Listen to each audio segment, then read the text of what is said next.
As always, a link to the story will be in the description below. Please like the video, subscribe to the channel, click on that bell for notifications, leave a comment in the comment section below on your thoughts to the story, and finally, this is my opinion. My opinion is not indicative of everyone in the world, so please respect that. So, the story I'm doing today is Frozen Thawing Heart. It is a Frozen fan fiction by E Mattissimo. I'm pretty sure that's how you pronounce it. And this is a story I actually wanted to finish earlier. However, because of my job, I had to take another week to actually be able to finish the story. Work has been like really rough lately, but I'm actually getting like overtime, guaranteed overtime, so I'm just very high. So I'm just taking advantage of that for a special trip I'm going to be making in the summer. You know, you know who I'm talking about. So anyway, this is a very, very interesting fan fiction, because before I actually talk about the actual characters and talk about the actual plot, I need to get the big old elephant out of the way. This is an incest story. This story ships Anna and Elsa. It also does have sex scenes. It is an erotic story. Technically, there's only like a few erotic scenes, and they're not really that well done, but they do exist. So, incest. I know. People like to make the whole Alabama joke, like Sweet Home Alabama, and all that sort of thing. Incest is a very real thing.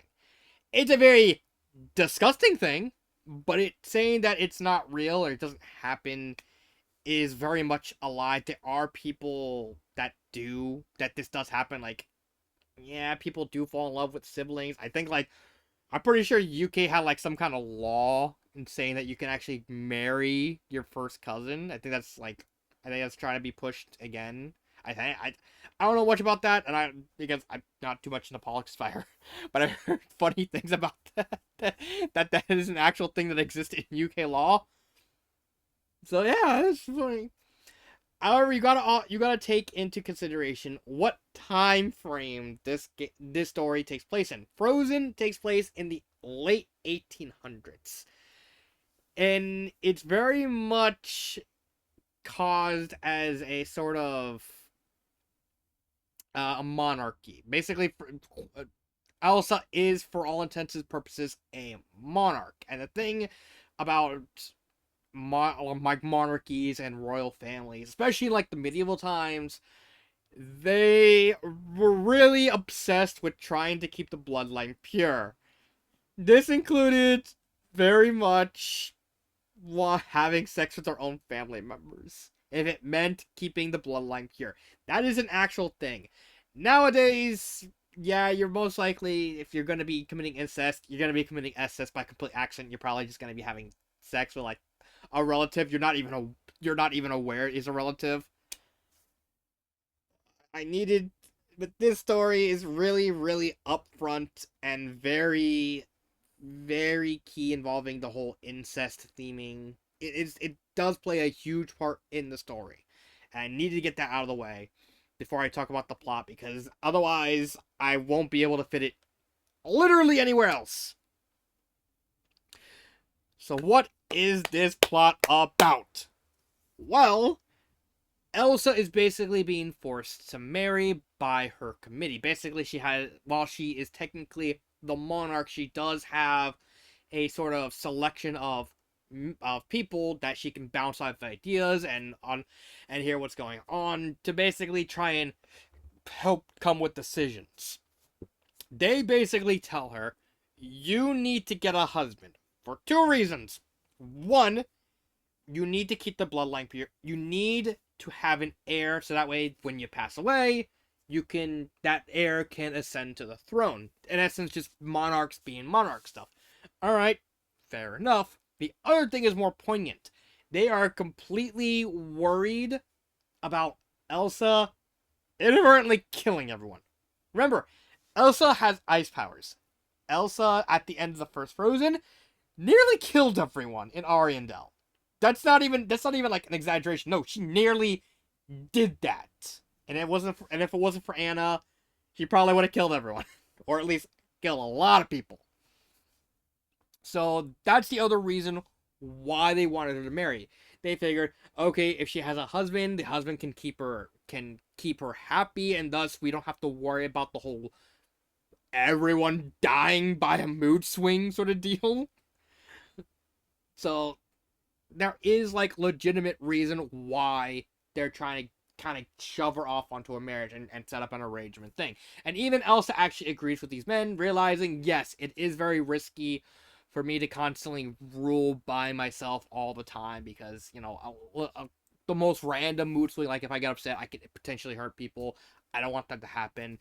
And, that's fair. So she has these 10 random men that are well, 9 men, spoiler alert, one is a girl pretending to be a guy.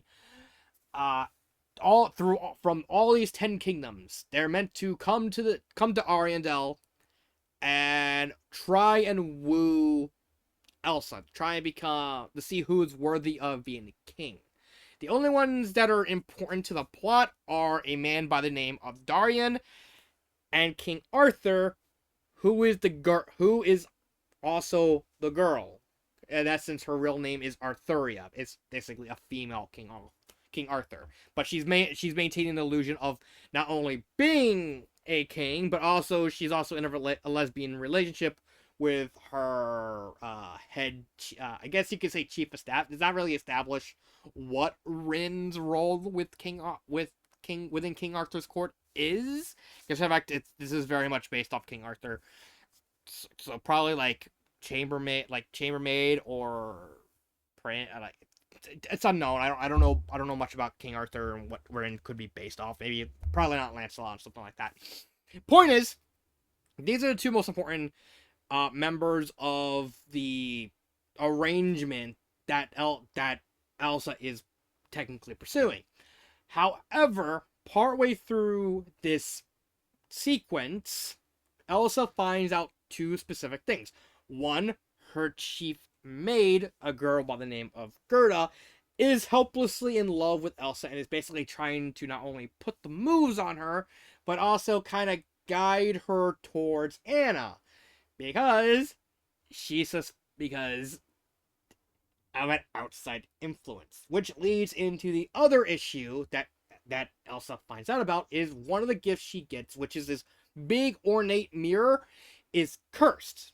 And the curse is slowly spreading across Ariandel. It doesn't really do much in the ways of like cursing people. It just kind of makes people kind of have lapses in judgment. So they have less of a filter and they kind of make dumb decisions. That's basically all what the curse does. Mostly around sexual frustration, but it does actually happen. So what happens? Well, Elsa immediately cons on the fact that there is something sinister. She suspects that one of the princes that is basically that they're trying to woo her is up to no good. Spoiler, it wasn't one of the princes. It was actually a retainer of one of the princes, the guy named Grimoire. He's actually someone else. But over the course of the first half of the story, Elsa is struggling and realizing that she has fallen in love with her sister Anna.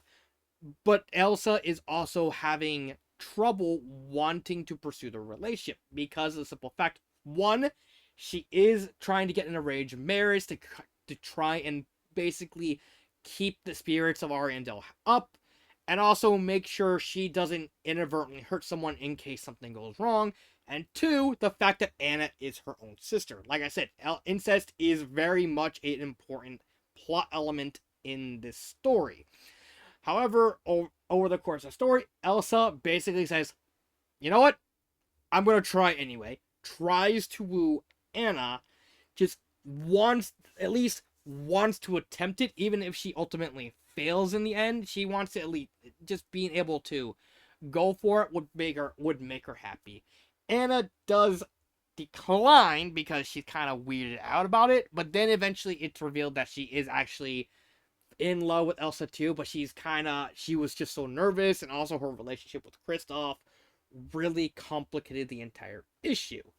And that's basically most of the plot of just the first half. The first 50 or so chapters is quite literally just this whole marriage thing and the relationship with Anna is just the plot of the first half.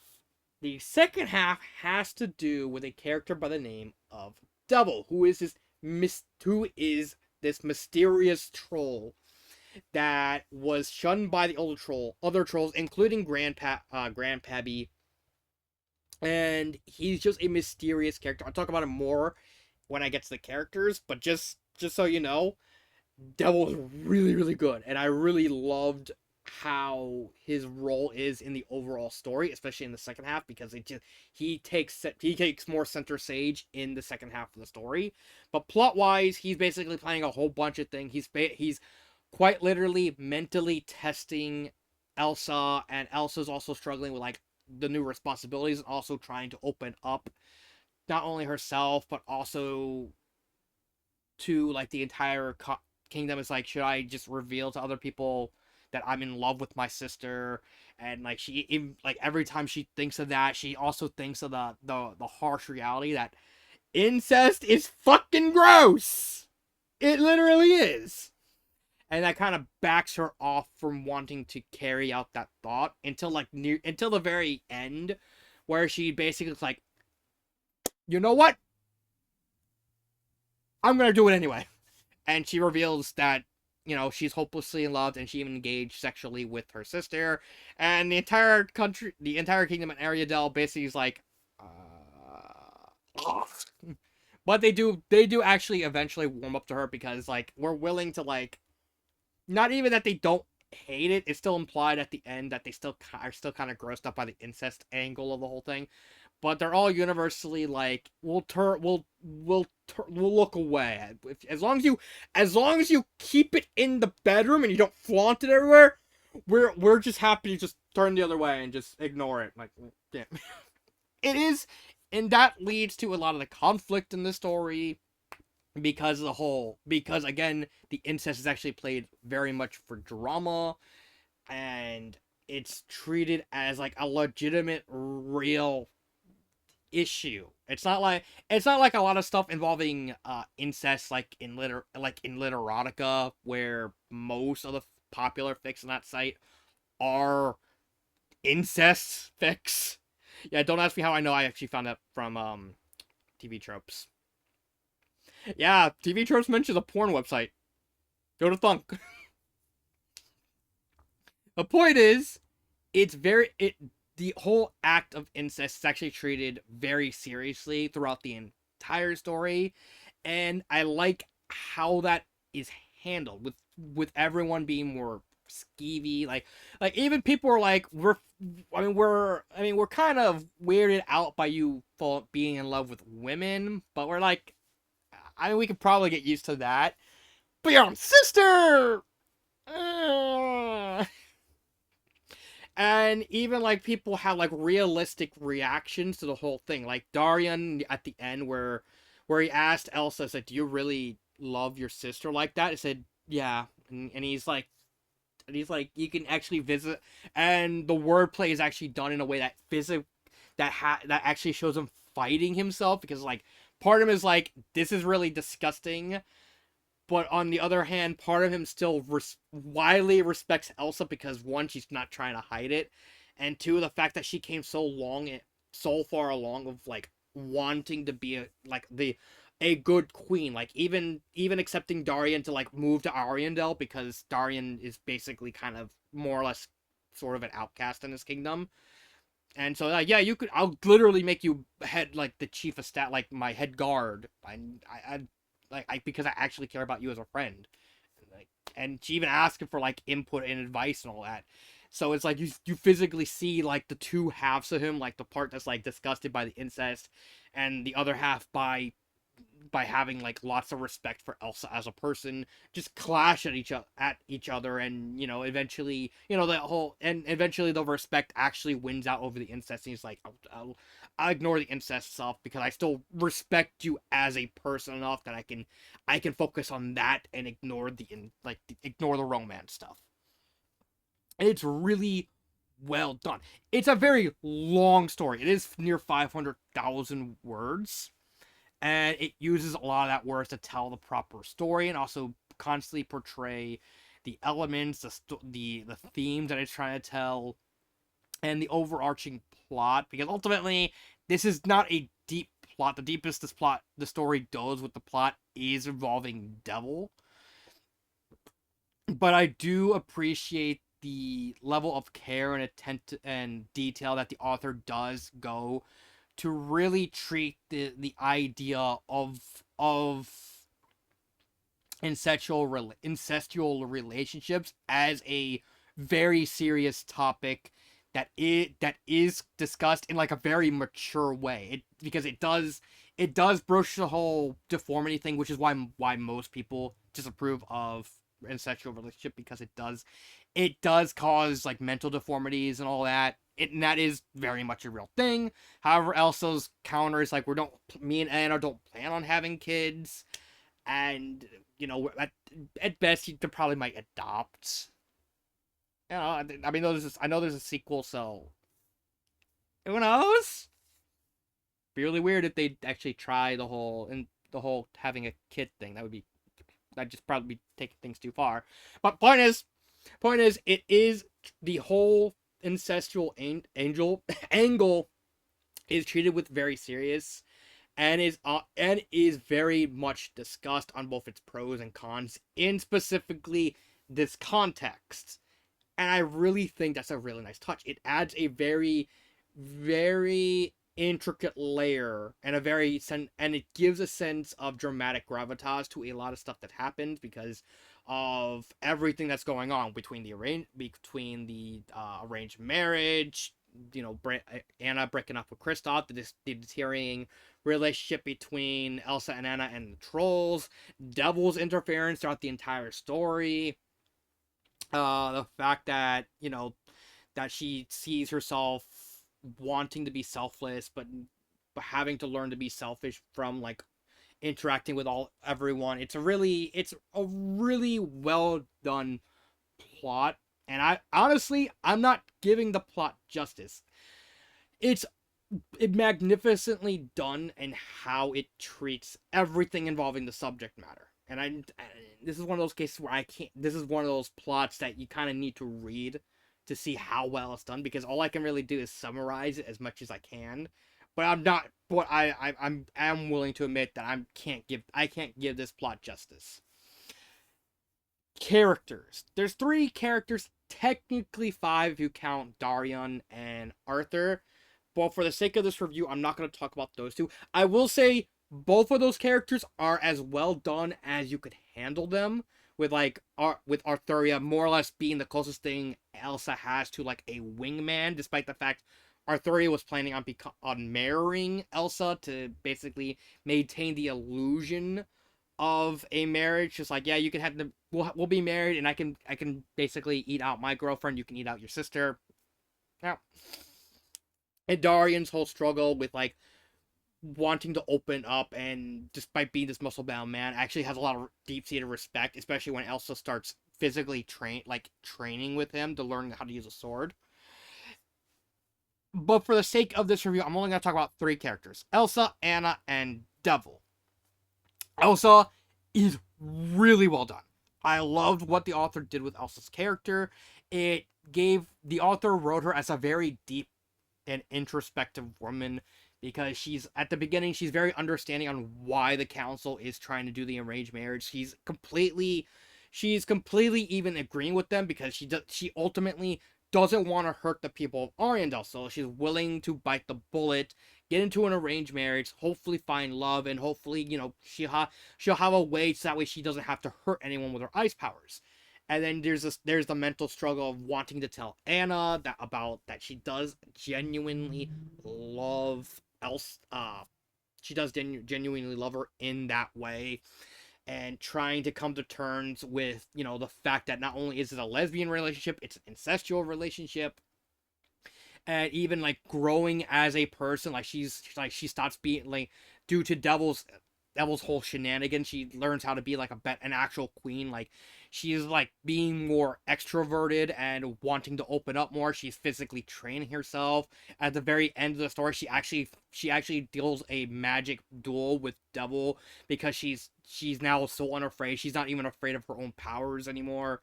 And it just shows how much of a person she grew from the beginning, being like very scared and introverted to being like a very open and kind woman who is willing to try her, who still retains a lot of her key aspects from the beginning of the story, but is more willing to move on and realizing how big of flaws they were, and but still embracing those flaws to a point because they're still part of who she was. It is a very extravagant character arc, especially the whole part where she does come to terms with her relationship with Anna, especially the part where like I don't want I the whole idea of, being selfish versus selfish, and the fact that either I get into a arranged marriage so that way I can be selfless and protect the people at Arendelle, or I be selfish for once and pursue this incredibly risky relationship that Anna might not even agree with. And she even comes to the terms that she's at least willing to tell Anna, and she's completely fine that if Anna says no, she'll completely back off and, try her best with the arranged marriage. I love the fact that she is compromising throughout the entire story. It's a very well done detail that is just that extra little bit on top of Elsa. Anna, on the other hand, is basically the only one of the only two complaints I have about this story. As much as I love Elsa, as much as I love Devil, Anna is so dreadfully underdeveloped as a character. It is shocking. It's appalling how much of a flat character she essentially is. I just do not care for her at all.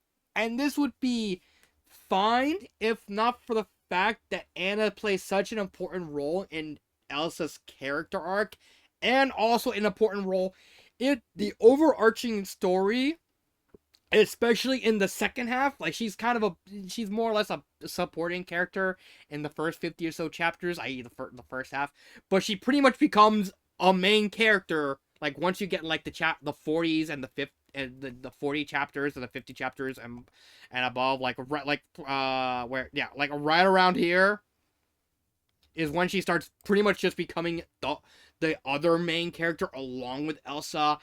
And the issue is that she's just, by the time you finish the story, like you're endlessly rooting for Elsa to, eventually fall in love with Anna, but then you look at Anna and one, she's just not really as interesting and dynamic a character as Elsa. She's not even interesting. But two, the way that her relationship is really, at least especially at the beginning, where it very much feels like codependency, which is a very toxic mindset for a relationship. Granted, Elsa does devolve into this near the end with the codependency, which admittedly kind of negates the whole thing because codependency, having the both of them be very codependent on each other, at least balances out to a point, but it doesn't help the fact that as hard as I tried, I just couldn't get behind Anna as a character because of the simple fact that she's just not the focus character on 90% of the story. If the story's not focusing on Elsa, it's focusing on Devil. And if it's not focusing on those two, it's focusing on Elsa's headmaid Gerda. It's, even at the end, Elsa just feels like the fourth most important character in the story, where she shouldn't be that. It really kind of interferes with her character. Now, does she have a good idea behind her? Yeah, she's basically meant to act as sort of like a mental cheerleader for Elsa, basically doing what Elsa wanted Elsa and the council wanted Elsa's possible husband to do. Basically, help Elsa raise her spirits, raise her to be a better person, cheer her along, and make her the best version of herself that she could be. I get the idea behind that. It's just with this, there needed to be more time to focus on Anna specifically, like more chapters just dedicated from the perspective of Elsa, not Elsa, from the perspective of Anna, and that just doesn't happen because more time is spent on the perspective of Elsa, more time is spent on the perspective of Devil, more time is put on the perspective of Gerda. It's such a weird writing decision that just undermines what the author wants to do specifically with Anna. If that makes sense. And then finally you have Devil. Good God, Devil's a great villain. He's sort of a villain. What I'm trying to say is, he is a villain, but he's also not a villain. He's a very unique sort of trickster type villain. He's the whole trickster archetype, like say like Mixopix or Batmite if you ever watched Batman Brave and the Bold, where he's basically just fucking with people. Like that's basically his whole thing. But Devil is like a more thematically appropriate. He basically sees himself as humanity's hubris made form. He's literally a troll, but he's able to shapeshift into like various forms, and he uses that to go to like other kingdoms, finds vulnerable people in power, whether they be a king or queen. He tries as much as he can to break them, not break them, bend them. You know what? Actually, yeah, as hard as he can to try and break them to see if they're able to withstand his manipulation, his tactics. He's in a sort of way, he's testing all these rulers to see how much of a will they have, and if they do eventually break, then he just basically ruins them, both mentally and physically. He's just like, yeah, you're not worth it. And so he comes to Arendelle because he heard about Elsa's nearly freezing town, and he just does this stunt again. He's not trying to commit a lot of evil crimes, like even later in the story where he has an army of ghouls, but he doesn't really end up hurting everyone. He causes a lot of property damage, but he specifically designed the golems not to physically harm each other because he's specifically testing Elsa's resolve. And that's what makes Devil such an engaging villain, because in the end, he wins! He literally wins! He was doing this under the pretenses to see if if Elsa does actually beat him. And basically, he's in a no-lose situation. Either Elsa proves herself and has this indomitable will, and he's proud that he can just say, finally, someone did best me. But if she's not, then it's like he'll technically win because he can get rid of Elsa, and then someone else can take the throne that can possibly do a better job with willpower than Elsa could. It's such an intriguing role for this type of character, especially since Devil actually doesn't appear that often. Granted, he is, at least for the first half of the story, he is disguised as Grimoire, which is this very tall, lanky, mysterious guy. And even fair, like Elsa completely is able to figure out that Grimoire is Devil like pretty quickly, but since she knows that Devil also shapeshifts, she still has to be careful around the whole thing, because while she knows that Devil is Grimoire, she doesn't know if Devil is Grimoire all the time. So there's the whole idea that like, oh yeah, even if I know that Grimoire is Devil, but I don't know if Devil's Grimoire right this minute. So she still has to hold things close to her chest. And even better, Devil doesn't he literally only shows up like 6-7 times throughout the entire story. Technically, like I said, it's very nebulous on the whole thing because of the whole shapeshifting ability. But despite him not showing up that much throughout the entire story, every single chapter, every single portion of the story still has his fingers into it, with the mirror, with the golems, with the relationship, because it turns out he actually manipulated Gerda to kind of guide Elsa to a relationship with Anna, because he realizes that, yeah, Elsa does love Anna in this way. We just gotta get Elsa and Anna to see that themselves. And the fact that he's doing all this just to mentally test Elsa by painting himself as this wicked villain, as this indomitable force that is just this indomitable chess master that no matter how hard you throw at him, he's able to completely just you have all the answers, but I change all the questions. And it's just completely constantly outsmarting Elsa. Like I said, he actually does win in the end, because the entire plan was basically just, can Elsa prove that she does have that high level willpower that he's expecting her to have? Can he? And if she, I did my job. I just, I was a teacher. I made her happy. She's now a better queen. I'm out. And even the whole revelation at the end where Devil technically is Elsa's father. Technically, it's kind of like nebulous. Apparently, he did something with Queen Aduna, and that basically allowed her to be able to get pregnant and give birth. So Devil is technically Elsa's father, and technically also Anna's father, because at the end it's revealed that Anna does have fire powers, which I was honestly disappointed as fire. I really wanted to be earth.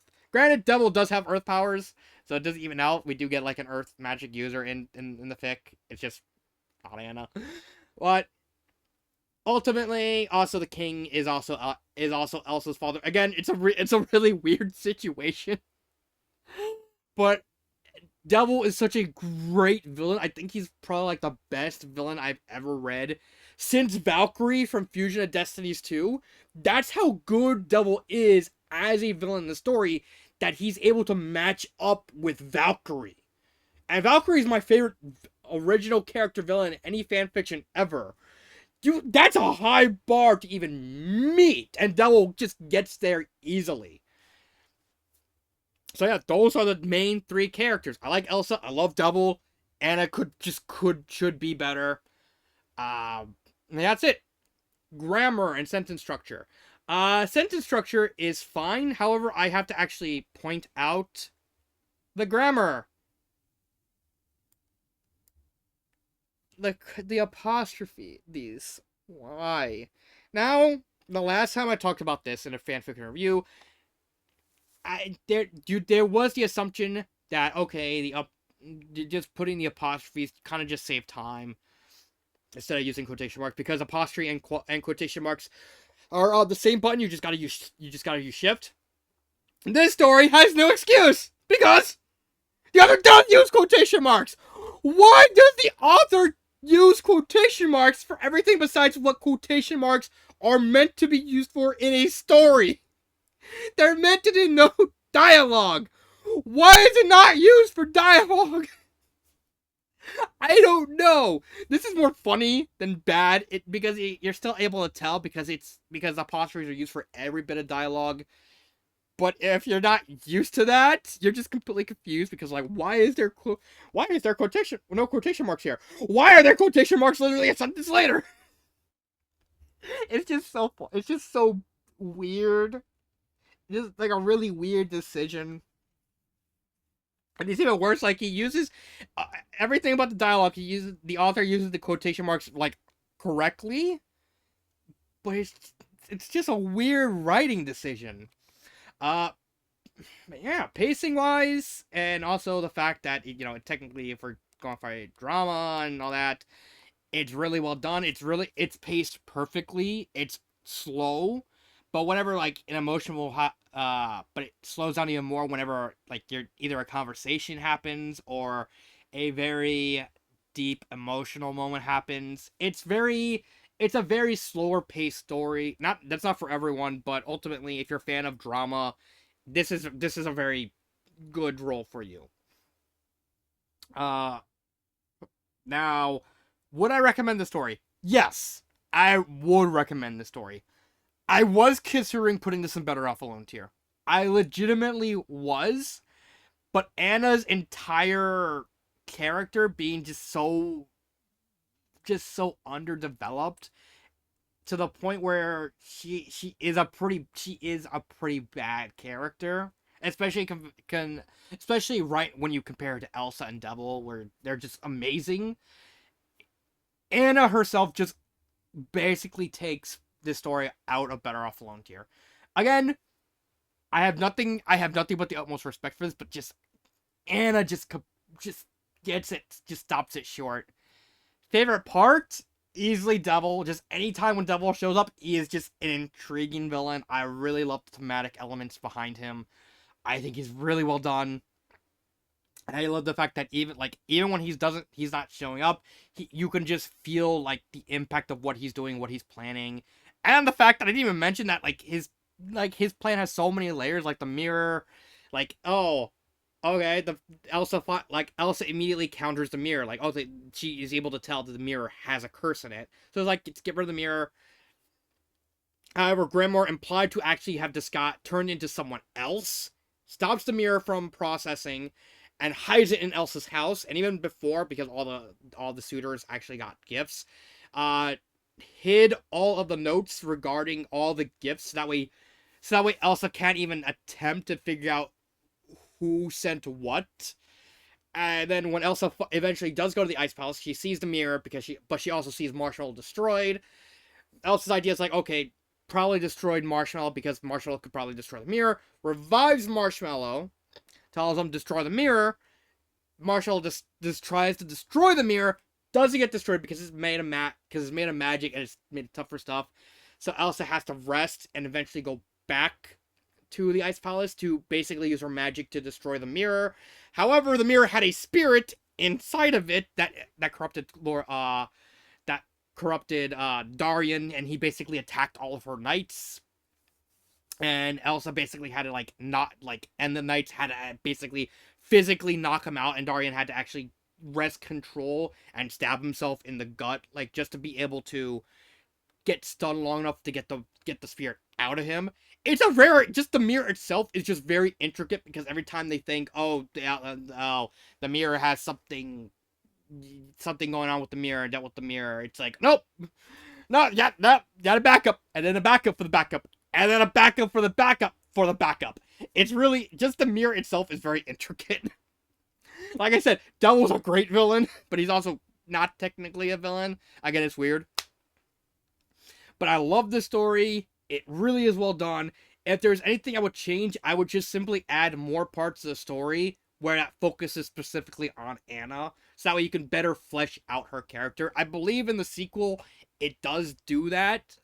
I do think it really would have helped the story that much more if there was at least more parts of the story that just focused that had Anna as the focus character. That's really all it. Everything else is just completely perfect. I can even ignore the whole apostrophe thing. Yeah, you should just replace the apostrophes with quotation marks. But really, that's small potatoes compared to Anna. Just add more scenes with Anna as the person you're focusing on, and that's it. I really love the story. I will hope to see you next time. This has been Dark Symphony 777, and cut.